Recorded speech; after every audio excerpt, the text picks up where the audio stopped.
Over the coming construction season, Centro Civico will build a new public park on East Main Street. This road serves as a main pass-through for thousands of vehicles each year.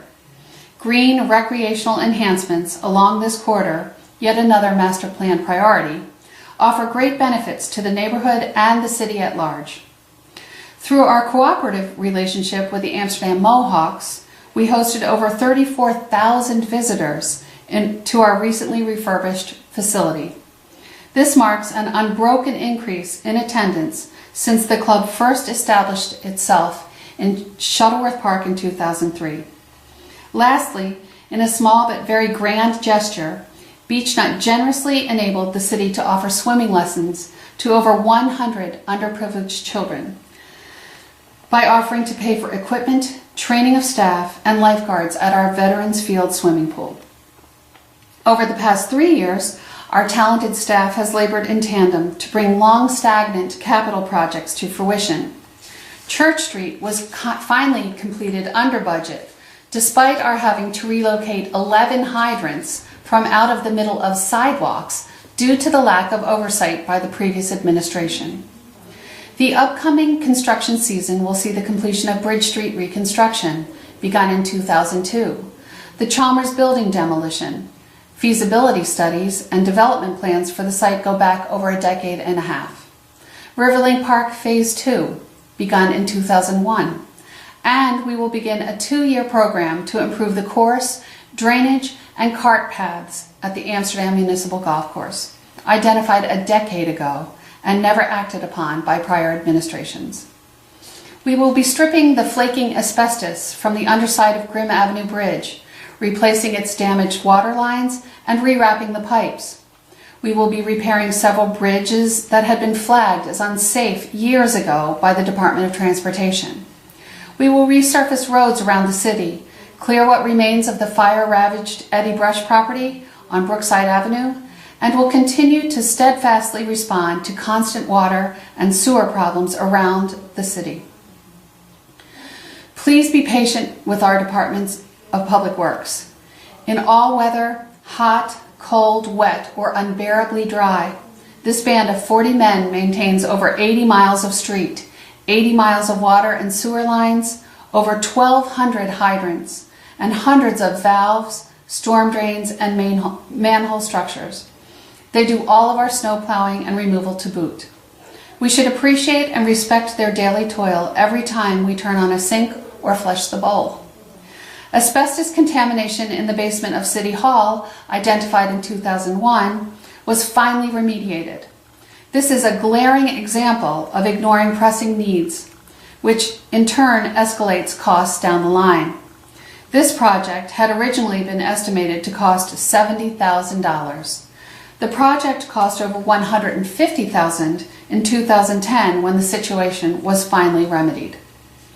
This discussion calls to light the improvements we have made to City Hall over the past 3 years. With a very limited budget, we have painted the interior, refurbished an outbuilding, offices and closets, repaired drainage, refinished stairways, carpeted, and continue to make cosmetic improvements to the building and grounds. I have repeatedly asked for funding to repair the roof, gutters, porticos, windows, and the back patio, but as we have seen, larger projects are often put off until there is an emergency, much like the boiler failure during the prior administration. That project had also been identified well before it became a high-cost repair. As a significant icon of our shared heritage, this invaluable building is a city treasure that demands preservation. These triumphs show that even in the face of crushing recession, impressive progress can be made at a reasonable cost. Strengthening community. Talk of these joint ventures leads naturally to initiatives we have taken to beautify and keep our city safer, key elements identified in our comprehensive plan. Hundreds of city residents have assisted in our annual spring and fall cleanups, and in devoting just a few hours each season to stoop and gather discarded trash along our roadways, in parks, and along the waterfront, volunteers have had a huge impact on the cleanliness of our community. We've tackled East Main Street, again, the main corridor through our city, picking up trash, cutting down weeds and brush, and painting structures that had long been in decline.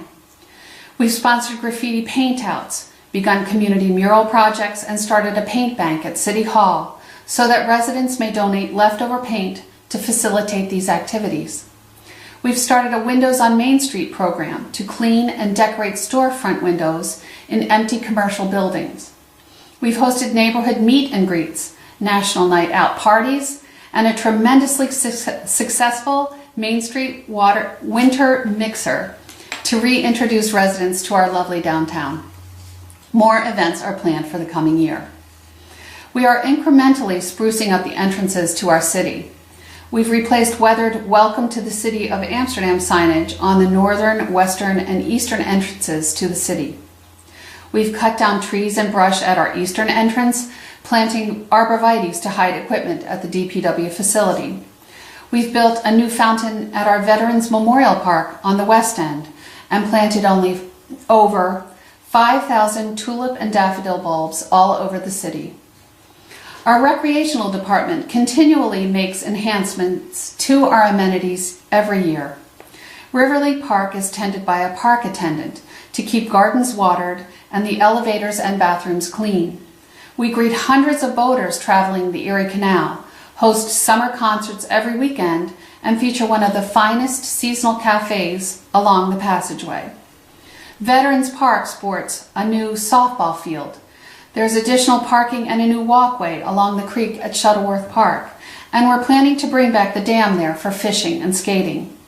We've erected skating rinks at City Hall and the Arnold Avenue Playground. We can be proud of the most gorgeous flower baskets in the capital region over the summer season and of our new decorative lighting for the winter holidays. So many of our accomplishments come about with the help of committed volunteers.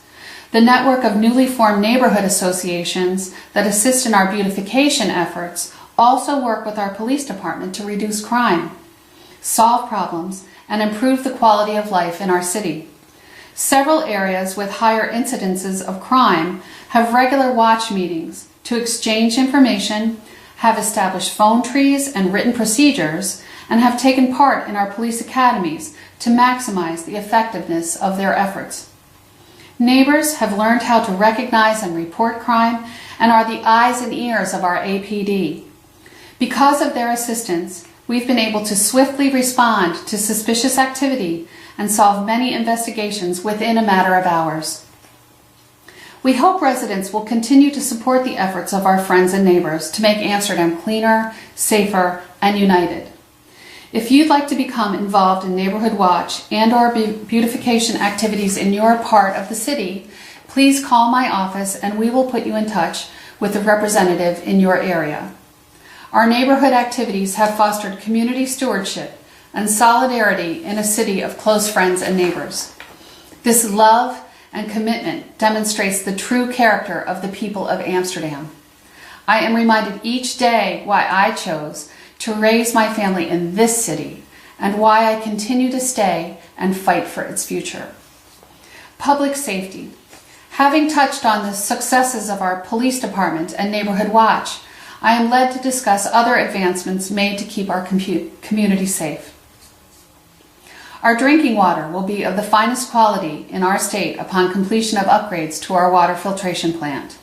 Wastewater treatment plant improvements will be completed as well. Inflow and infiltration of storm and groundwater into our sewer lines can overwhelm the wastewater treatment system, and at times raw waste spills into the Mohawk River. This is not unique to Amsterdam. We've made several separations to lines around the city and will continue to seek long-term solutions and funding to remedy this problem. Fire hydrants and water lines will be repaired and replaced in a systematic overhaul of these structures. Again, this requires long-term planning and funding. We've activated Red Alert software, a premier records management and computer-aided dispatching module for fire and emergency response services. This application will interface with our code enforcement department to track a property's history. as well as environmental or hazardous safety issues that may be crucial in an emergency situation. Fire department personnel are being trained in confined space rescue to protect both residents and employees of other departments from lethal gas or entrapment in an enclosure. We've added a state-of-the-art pumper and 75-foot aerial truck to our firefighting arsenal and hired 3 additional officers to man the department. We've hired 3 new police officers to strengthen the department and alleviate short shifts. We've offered training in workplace violence prevention to all city employees and continue to develop policies and procedures that keep our laborers safe. Promotion. As many of you know, I place a high priority on the marketing of our many attributes in order to hold competitive positioning in the 21st century.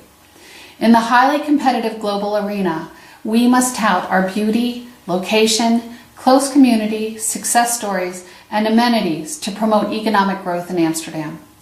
This message is as important to get across to our residents as it is to the surrounding region and targeted audiences in our other venues. To that end, we've developed our tagline, Small City, Big Heart, and produced an array of beautiful printed materials to properly communicate our chosen identity. We've created a new logo, letterhead, business cards, presentation folder, brochure, and customizable inserts, as well as pens, pins, magnets, and advertisements that all sport the same familial look. We are fortunate to have captured the interest of WMHT this past year, as the city celebrated its 125th year of incorporation. The regional public television giant facilitated an Our Town segment, written and filmed by our residents at no cost to the taxpayers. This personal representation of our community features spots about the St. Stanislaus Pierogi Angels, the Amsterdam Sea Rams, the Amsterdam Singing Seniors, the Amsterdam Free Library, and the AHS Marching Band, to mention only a few, and readily speaks to the warmth and charm of our city.